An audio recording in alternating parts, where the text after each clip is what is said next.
اعوذ باللہ من الشیطان الرجیم بسم اللہ الرحمن الرحیم الذین آمنوا ولم یلبسوا ایمانہم بظلم اولئک لهم الامن وهم مہتدون وتلک حجتنا آتیناها ابراہیم علی قومہ نرفع درجات من نشاء ان ربک حکیم علیم۔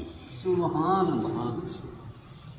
اس آیت کے اندر اور اگلے پورے رکوع کے اندر اللہ تعالیٰ نے علماء 18 انبیاء کرام کی شان بیان فرمائی ہے، سبحان اللہ۔ اور باقاعدہ نام لے کر اللہ تعالیٰ نے 18 نبیوں کا آگے ذکر کیا ہے۔ لیکن پہلی اس آیت کے اندر اللہ تعالیٰ نے ارشاد فرمایا الذین آمنوا، فرمایا وہ لوگ جو ایمان لائے، ولم یلبسوا ایمانہم بظلم، جنہوں نے اپنے ایمان کو ظلم کے ساتھ نہیں ملایا۔ ایمان تو لائے لیکن اپنے ایمان کے ساتھ ظلم کو شامل نہیں کیا، یعنی ایمان کے اندر ظلم کی ملاوٹ نہیں کی ہے، تو اولئک لهم الامن، فرمایا یہی وہ لوگ ہیں جن کے لیے امن ہی امن ہے، وہم مہتدون، اور یہی لوگ ہی ہدایت یافتہ ہے۔ اب یہ آیت کا ترجمہ ہے، جب یہ آیت نازل ہوئی نا تو صحابہ کرام آقا علیہ الصلوۃ والسلام کی بارگاہ اقدس میں حاضر ہوئے اور عرض کی یا رسول اللہ، ہم میں سے کون ہے جس نے ظلم نہ کیا ہو؟ یعنی کون ہے ایسا بندہ جس نے گناہ نہ کی ہو؟ یا رسول اللہ، ہم میں تو ہر بندہ گناہ گار ہے، گناہ تو ہم سے ہوئے ہیں۔ تو اب یہاں پہ تو یہ فرمایا جا رہا ہے کہ جس نے ایمان کو ظلم کے ساتھ نہیں ملایا ہے، ہم میں سے کوئی ایسا بندہ ہو ہی نہیں سکتا۔ تو آقا علیہ الصلوۃ والسلام نے ارشاد فرمایا یہاں ظلم سے مراد شرک ہے، ظلم سے مراد شرک ہے۔ مطلب کیا ہے کہ وہ لوگ جو ایمان لائے لیکن اپنے ایمان کے اندر شرک کی ملاوٹ نہیں کی ہے، ٹھیک ہے، جنہوں نے شرک نہیں کیا ہے۔ تو آقا علیہ السلام نے ارشاد فرمایا تم نے حضرت لقمان حکیم کی بات نہیں سنی ہے؟ یا رسول اللہ کون سی؟ تو آپ نے ارشاد فرمایا لقمان حکیم نے اپنے بیٹے سے کہا تھا، فرمایا یا بنیا لا تشرک باللہ، فرمایا کہ اے میرے بیٹے صرف رب کے ساتھ شرک نہیں کرنا ہے، باقی سب خیر ہے، اور ان الشرک لظلم عظیم، فرمایا یہ تو لقمان حکیم نے اپنے بیٹے سے کہا تھا کہ شرک سے بڑا ظلم کوئی نہیں ہے۔ تو یہاں پہ آقا علیہ السلام نے ارشاد فرمایا وہ لوگ امن والے ہیں جنہوں نے اپنے ایمان کو شرک کے ساتھ نہیں ملایا۔ تو اس کا مطلب یہ ہے کہ دنیا کے اندر آج بھی ہم محتدون، ہدایت یافتہ اور امن والے پھر بھی آج بھی وہی ہے جو صرف اور صرف ایمان والے ہیں، یعنی اہل اسلام ہے۔ جنہوں نے اپنے ایمان کے ساتھ شرک ملا لیا ہے، نہ وہ امن والے رہے نہ وہ ہدایت یافتہ رہے۔ یہودیوں کو دیکھ لے، ایمان تھا لیکن ایمان کے اندر ملاوٹ کر دی، شرک ساتھ ملا لیا۔ عیسائیوں نے ایمان تو رب نے عطا فرمایا، نبی بھی عطا فرمائے، لیکن ہوا کیا؟ اپنے ایمان کے ساتھ کیا کیا؟ شرک کو ساتھ ملا لیا، یعنی عیسیٰ علیہ السلام کو خدا بنا بیٹھے، یہودی عزیر علیہ السلام کو خدا بنا بیٹھے۔ تو جنہوں نے اپنے ایمان کو شرک کے ساتھ ملا لیا، نہ وہ امن والے رہے نہ وہ ہدایت یافتہ رہے۔ آج بھی قیامت تک کے لیے اہل اسلام کے لیے اللہ تعالیٰ نے خوشخبری عطا فرمائی ہے، فرمایا کہ صرف اور صرف اہل اسلام ہی ہیں جو ہدایت یافتہ ہیں۔ کیوں؟ کیونکہ انہوں نے اپنے ایمان کو شرک کے ساتھ نہیں ملایا ہے، اور تاریخ اس بات پر گواہ ہے کہ 1400 سال گزر چکے ہیں، ہم آج بھی رب کو وحدہ لا شریک ہی مانتے ہیں، ٹھیک ہے جی۔ وہ اکیلا ہے، تنہا ہے، بے نیاز ہے، بے پرواہ ہے، ہر قدرت اور ہر چیز کا خالق اور مالک ہے، اس جیسا کوئی بھی نہیں ہے، وحدہ لا شریک ہے، اس جیسا، اس کی ذات میں، اس کی صفات میں، اس کی مخلوق میں، اس کی خلقت میں کوئی اس کا برابر اور کوئی اس کا شریک نہیں ہے۔ آگے دیکھیں جی، اللہ تعالیٰ نے ارشاد فرمایا، کیونکہ ابراہیم علیہ السلام کی بات چلتی آ رہی ہے، تو اللہ تعالیٰ نے ارشاد فرمایا وَتِلْكَ حُجَّتُنَا آتَيْنَاهَا ابراہیم، فرمایا ہم نے اپنے ابراہیم علیہ السلام کو خود دلیل عطا فرمائی ہے، سبحان اللہ۔ خود ہم نے مضبوط ترین دلیلیں عطا فرمائی ہیں۔ کس لیے؟ علی قوم، تاکہ اپنی قوم پر جب بھی کوئی بات ان کے سامنے کرے تو ہر بات کی دلیل باقاعدہ طور پر وہ دے سکے۔ اب دیکھ لے، چاند والے آئے تو ان کو دلیل دی ہے، سورج والے آئے ان کو دلیل دی ہے، ستارے والوں کو دلیل دی ہے، بت پرستوں کو الگ دلیل دی ہے۔ تو جس قوم نے بھی، مذہب والوں نے ان کے سامنے کوئی بھی بات رکھی ہے، آپ نے ہر بندے کو اسی کے لہجے کے اندر اسی کے مطابق جو دلیل عطا فرمائی ہے۔ یہاں پہ سوال یہ ہے کہ اللہ تبارک و تعالیٰ تو جانتا ہے کس نے کلمہ پڑھنا ہے اور کس نے نہیں پڑھنا ہے، کوئی ایمان لائے گا اور کون ایمان نہیں لائے گا، تو پھر سب کو پھر تبلیغ کرنے کی ضرورت ہی کیا ہے؟ تو جس نے کلمہ نہیں پڑھنا اس کو تبلیغ ہی نہیں کرنی چاہیے، بھی پڑھنا تو اس نے ہے نہیں، ٹھیک ہے جی، ہدایت پر تو اس نے آنا نہیں ہے، تو پھر اس کو سمجھانے کا فائدہ نہیں ہے۔ سوال تو اٹھتا ہے، تو یاد رکھیں اس کا جواب یہ ہے، قرآن مجید کے اندر بھی بلکہ 2 جگہ پہ ارشاد فرمایا ایک تو بات یہ ہے میں رسلا مبشرین و منذرین لئلا یکون للناس علی اللہ حجۃ بعد الرسول، فرمایا کیونکہ ہم رسول کیوں بھیجتے ہیں، کتابیں کیوں دیتے ہیں، تاکہ قیامت والے دن کوئی بھی شخص کھڑا ہو کے کوئی دلیل نہ بنا سکے کہ پروردگار ہمارے پاس کوئی رسول آتا تو ہم بھی کلمہ پڑھ لیتے، ہمارے پاس تو رسول ہی کوئی نہیں آیا ہے، ٹھیک ہے جی. اور ایک اور آیت ہے فرمایا ولو ان اهلكناهم بعذاب من قبله لقالوا ربنا لولا ارسلت الينا رسولا فنتبع آیاتك من قبل ان نذل ونخزى. ٹھیک ہے, اللہ تعالیٰ نے ارشاد فرمایا ہم نے کسی بستی کو ہلاک نہیں کیا. ولو ان اهلكناهم بعذاب من قبله, سب سے پہلے ہم نے کسی بھی بستی کو اگر ہلاک بھی کیا ہے تو سب سے پہلے اس کے اندر رسول بھیجا ہے. ٹھیک ہے جی, کیوں بھیجا ہے؟ تاکہ وہ جو حجت ہے, وہ جو دلیل ہے, لقالوا ربنا لولا ارسلت الينا رسولا, ٹھیک ہے جی, ہم تاکہ حجت پوری کر دیں, دلیل ایک بار پوری ہو جائے, اور قیامت والے دن جو ہے وہ کھڑے ہو کے کوئی شخص یہ نہ کہے کہ پروردگار اگر تو ہمارے پاس رسول بھیجتا, اگر کوئی کتاب بھیجتا, ہمیں کوئی سمجھانے والا ہوتا تو ہم فنتبع آیاتک, ہم تیری آیتوں کی اتباع کر لیتے. ٹھیک ہے جی, تو فرمایا کہ تاکہ قیامت والے دن کوئی کھڑا ہو کے دلیل نہ بنا سکے. اور اسی مسئلے سے یہ بات بھی ثابت ہو گئی کہ آج جو لوگ دین کو نہیں سمجھنا چاہتے, جن کے پاس ٹائم نہیں ہے نا, قیامت کے دن ان کے پاس کوئی بہانہ نہیں ہوگا. ہاں جی, یہ حقیقت ہے. دیکھیں نا جی, یہ معاذ آپ دیکھیں, ایک وقت تھا, آج سے 200 سال 300 سال پیچھے آپ چلے جائیں, اتنی مسجدیں نہیں تھیں, اتنے مدرسے نہیں تھے. شہروں کے اندر بھی صرف اور صرف 2-2 4-4 مسجدیں ہوتی تھی, وہ بھی بڑے شہروں کے اندر, یا ایک آدھا مدرسہ ہوتا تھا اور اس کے اندر ایک عالم بیٹھ کے پڑھایا کرتا تھا. آج دیکھ لے جتنی آبادی بڑھتی جا رہی ہے, مسجدیں بھی جگہ جگہ پہ بن چکی ہیں, مدرسے جگہ جگہ پہ بن چکے ہیں, سمجھانے والے جگہ جگہ پہ جناب آ چکے ہیں. اب دیکھیں, ایک وقت تھا کہ جب صرف اور صرف آواز, عالم کی آواز یا سمجھانے والے کی آواز جو ہے وہ صرف اور صرف مسجد تک تھی. لیکن جیسے ہی نیٹ کی دنیا آئی ہے تو اللہ تبارک و تعالیٰ نے عالم کی آواز یا سمجھانے والے کی, قرآن کی, حدیث کی آواز نیٹ کے ذریعے پوری دنیا تک تو پہنچا دی ہے. ٹھیک ہے جی, کیوں؟ یہ رب کی ایسی تدبیر ہے. یہ جو جگہ جگہ ہم پڑھتے ہیں نا, قرآن مجید کے اندر آتا ہے ان اللہ حکیم علیم, ٹھیک ہے جی, بلکہ اسی آیت کے اندر بھی آیا ہوا ہے میں کہ نرفع درجات من نشاء, رب جس سے چاہتا ہے اس کے درجات کو بلند کر دیتا ہے. ٹھیک ہے جی, ہم نے ابراہیم علیہ السلام کے درجے بلند کیے ہیں, تو ابراہیم علیہ السلام کو ہم نے جو دلیلیں دی ہیں تو اس وجہ سے دی ہے کہ رب کی مرضی ہے, رب جسے چاہتا ہے پسند فرما لیتا ہے, اس سے کوئی پوچھنے والا تو ہے نہیں. ٹھیک ہے, ان ربک حکیم علیم, بے شک تیرا رب علم والا بھی ہے اور حکمت والا بھی ہے. دیکھیں رب کی حکمت کیا ہے, جیسے آبادی بڑھی ہے ساتھ ساتھ مسجدیں بڑھ گئی ہیں. ہر پیٹرول پمپ پہ آپ جائیں, سب سے پہلے آپ پیٹرول ڈلوائے یا نہ ڈلوائے, لیکن آپ کو مسجد وہاں پہ ضرور ملے گی. ٹھیک ہے جی, ہر شہر کے اندر پہلے ایک مدرسہ نہیں ملتا تھا, آج ہر شہر کے اندر 4-4 5-5 10 100 مدرسے بن چکے ہیں. ٹھیک ہے جی, تو اس کا مطلب یہ ہے کہ قیامت کے دن کوئی شخص کھڑا ہو کے بہانہ نہیں بنا سکتا کہ مالک ہمیں سمجھانے والا کوئی نہیں تھا. آج بھی جو بندہ یہ کہتا نا جی ہمیں سمجھانے والا کوئی نہیں, تو اسے ایک سوال ضرور پوچھے کہ تو سمجھنے کے لیے گیا کب ہے. ٹھیک ہے جی, کتنا ٹائم نکالا ہے تو نے سمجھنے کے لیے, کب تو سمجھنے کے لیے, سیکھنے کے لیے جا کے کسی کے پاس بیٹھا ہے. دیکھیں نا جی, آپ کوئی بھی کام ہے اس کو کرنے کے لیے آپ کو ٹائم بھی نکالنا پڑتا ہے, سیکھنا پڑتا ہے باقاعدہ. ٹھیک ہے جی, واحد دین ہی ہے جو تجھے گھر بیٹھے خام خواہ سمجھ آ جائے, نہیں, ایسا نہیں ہو سکتا ہے. تو اللہ تعالیٰ نے ارشاد فرمایا کہ ہم نے پہلے کسی بھی بستی کو ہلاک کرنے سے پہلے ہم نے رسول دیے, ہم نے نبی بھیجے, ہم نے کتابیں بھیجی ہیں. اور اس امت کو تو ویسے مستقل طور پر نبی بھی مل گیا, مستقل طور پر کتاب بھی مل گئی ہے. پہلی امتوں کے اندر تو مسئلہ تھا کہ منسوخ ہو جاتی تھی. یہاں تو یار منسوخی والی بات بھی کوئی نہیں ہے کہ کوئی بندہ یہ کھڑا ہو کہ یہ نہیں کہہ سکتا کہ یار اب پہلے مسئلے اور تھے آج مسئلے اور ہے. ٹھیک ہے, یہ نہیں کہہ سکتا. ہاں, یہ تو جہالت کی وجہ سے لوگ کہتے ہیں جی پہلی باری سنے ہیں, جو مسئلے 1400 سال پہلے تھے قیامت تک کے لیے وہ مسئلے اس کے اندر بیان کر دیے گئے.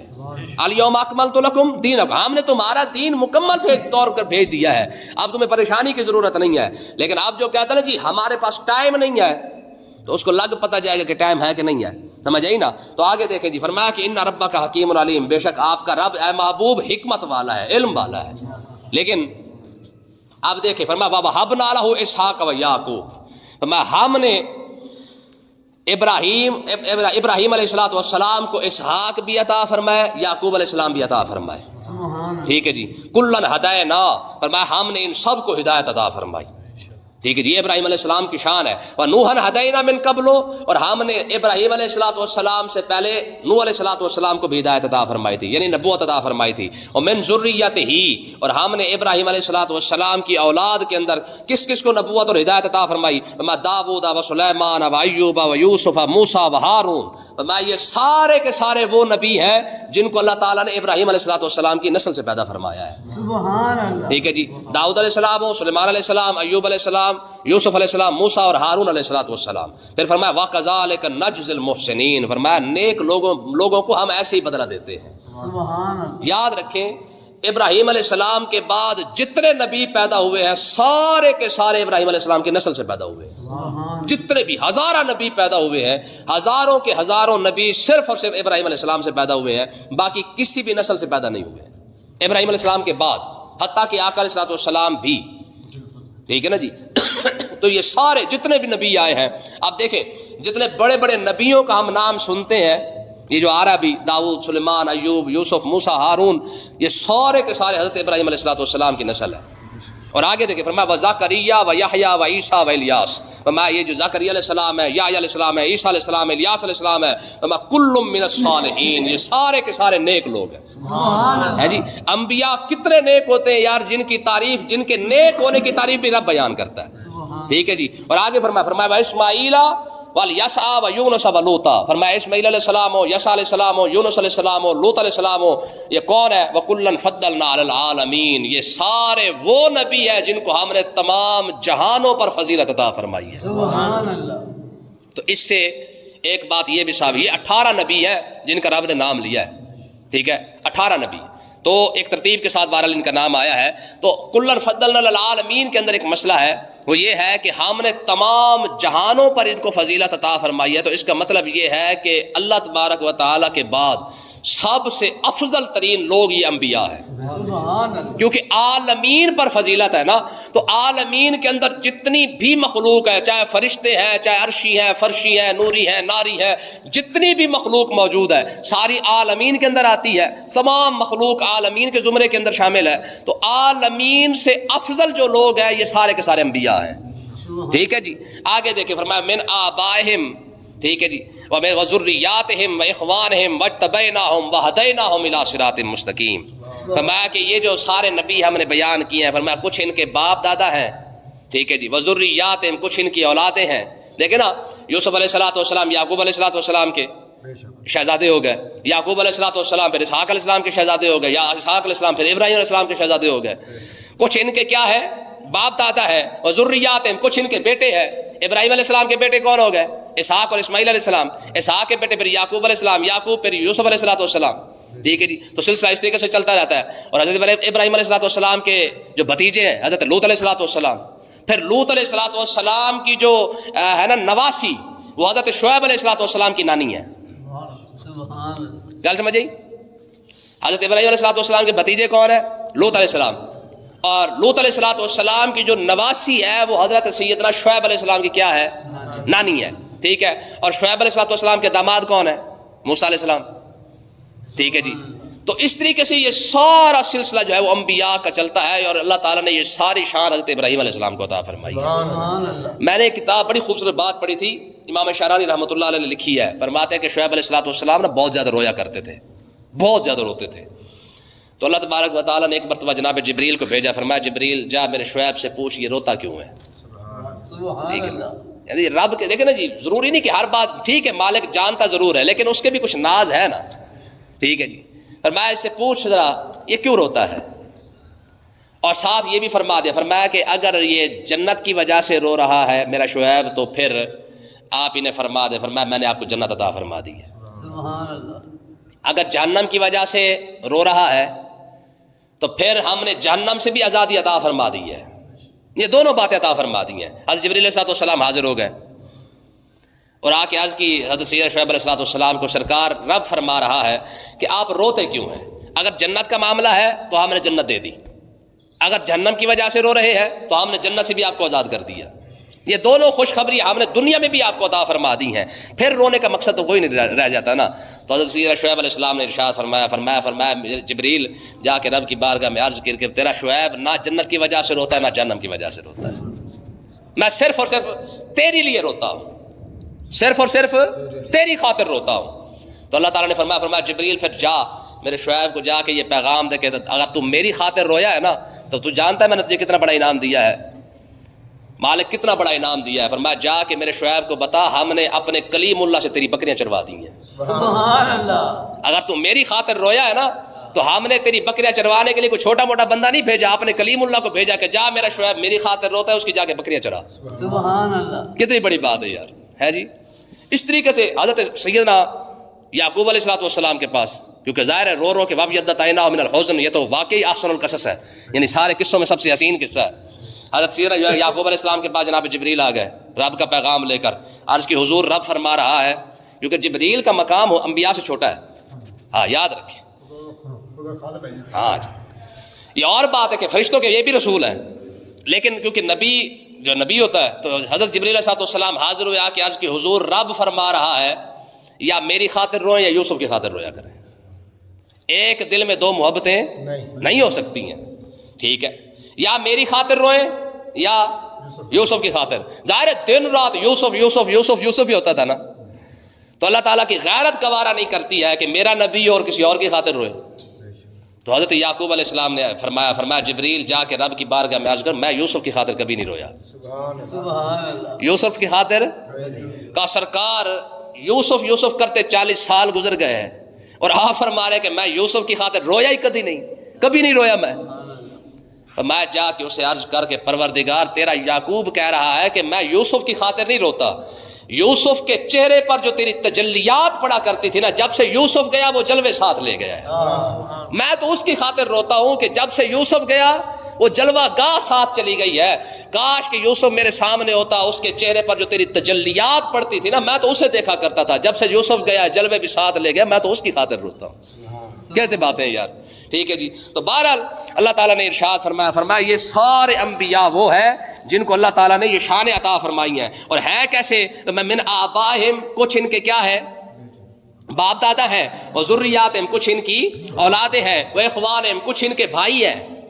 ایک بھائی بھی نبی ہے دوسرا بھائی بھی نبی ہے، یار ایک بڑا پرا چودھری ہوئے تو دوسرے مطلب مار دین ہو جی ساڑا پرا فلانی شاہ ہے بھائی، ٹھیک ہے جی، ہمارا بھائی تو بڑا سارا افسر لگا ہوا ہے، ہمارا بھائی تو فلانی شاہ ہے، یار وہ کتنے قابل فخر لوگ ہوں گے جن کا ایک بھائی بھی نبی ہو، بیٹا بھی نبی ہو، پوتا بھی نبی ہو، آپ بھی نبی ہو، ہے جی، یہ شان ہے ابراہیم علیہ السلام کی، آپ بھی نبی، دو بیٹے نبی، پوتا نبی، پڑپوتا نبی، بھتیجا نبی، بھتیجے کا نواسا بھی نبی، نواسے کا پھر داماد، پھر سارے نبی، جتنی نسل ہے ساری کی ساری نبی ہے، سبحان اللہ، ٹھیک ہے نا جی۔ یہ شان ہے حضرت ابراہیم علیہ السلام کی، فرمایا کہ کچھ ان کے باپ دادا ہیں، کچھ ان کی اولاد ہے، کچھ ان کے بھائی ہیں، واجتبیناہم، ہم نے ان کو چنا ہے۔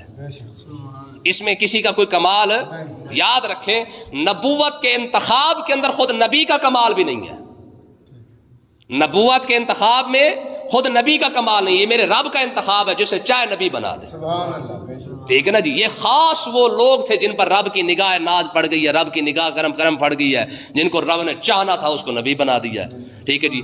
آج کائنات مل کے بھی اس خاک کے برابر بھی نہیں ہوتی جہاں کسی نبی نے بھی قدم رکھا ہے، ہاں یہ یاد رکھیں۔ اس لیے ہمارے علماء فرماتے ہیں جہاں پہ آقا علیہ السلام کا جسد اطہر حضور کا جسم مقدس لگا ہوا ہے نا، جس مٹی کے ساتھ بھی لگا ہوا ہے، فرمایا وہ مٹی بھی عرش الہی سے زیادہ افضل ہے۔ یہ تو آقا علیہ السلام کی شان ہے نا، یقین کریں میری سمجھ میں تو یہی آتا ہے کہ ہر نبی کی یہ شان ہے، جہاں بھی کوئی نبی سو رہا ہے وہ مٹی عرش الہی سے زیادہ افضل ہے، کوئی بھی نبی ہے، ٹھیک ہے۔ تو اللہ تعالیٰ نے ارشاد فرمایا واجتبیناہم، کوئی ان انبیاء پر اعتراض، کوئی شان کے اندر کوئی انگلی اٹھانے کی کوشش نہ کرے، پوری خلقت کے اندر کوئی ایسا نہیں ہے، ان کو ہم نے چنا ہے، میں نے چنا ہے، ٹھیک ہے جی۔ وَہَدَيْنَاهُمْ إِلَىٰ صِرَاطٍ مُسْتَقِيمٍ، یہ ہدایت والے بھی یہی لوگ ہیں اور ہم نے ہدایت بھی انہی کو عطا فرمائی ہے۔ اس کائنات کو جتنی بھی ہدایت ملی ہے وہ انبیاء کے صدقے ملی ہے، کیونکہ سب سے پہلے ڈائریکٹ جو رب نے ہدایت عطا فرمائی ہے وہ ان کو عطا فرمائی ہے، سبحان اللہ، ٹھیک ہے جی۔ رب کے ہدایت یافتہ صرف اور صرف نبی ہے، رب کے ہدایت یافتہ صرف نبی ہے، باقی ساری مخلوقوں کو جتنی ہدایت ملی ہے وہ نبی کی وجہ سے ملی ہے۔ ہاں یہ واحد وہ لوگ ہیں رب نے جو ہدایت کا جو انتخاب کیا وہ بھی انہی لوگوں کے لیے کیا ہے، یہ خاص لوگ تھے۔ ہمارے بزرگ فرماتے ہیں کہ نبی جو ہوتا ہے نا، نبی وہ مرکنی ہڈی سمجھتے ہیں نا، مرکنی ہڈی کیا کہتے ہیں اس کو، سینے کی ہڈی، ٹھیک ہے جی، وہ جو نرم ہڈی ہوتی ہے، کہا نبی کی مثال ہوتی ہے وہ اس مرکنی یعنی نرم ہڈی کی طرح ہوتی ہے، یعنی ایسی لچک ہوتی ہے اس ہڈی کے اندر کہ ادھر رب سے لینا چاہے تو اتنی طاقت ہوتی ہے کہ رب سے لے بھی لیتا ہے، اور بندوں کو دینا چاہے اتنا نرم ہوتا ہے کہ بندوں کو دے بھی دیتا ہے، ٹھیک ہے نا جی۔ ہاں ظواہر مال بشر و بواطن مال ملائکہ، ٹھیک ہے جی۔ انبیاء کے لیے یہ شان کے اندر امام قاضی ایاز رحمۃ اللہ نے لکھا ہے، فرمایا انبیاء کا جو ظاہر ہوتا ہے وہ انسانوں جیسا ہوتا ہے، انبیاء کا جو اندر ہوتا ہے وہ فرشتوں جیسا ہوتا ہے، ٹھیک ہے جی۔ تو یہ انبیاء ہے جن کو اللہ تعالیٰ نے اتنی اعزاز اور ہدایت عطا فرمائی ہے، اللہ تعالیٰ سمجھنے کی توفیق دے۔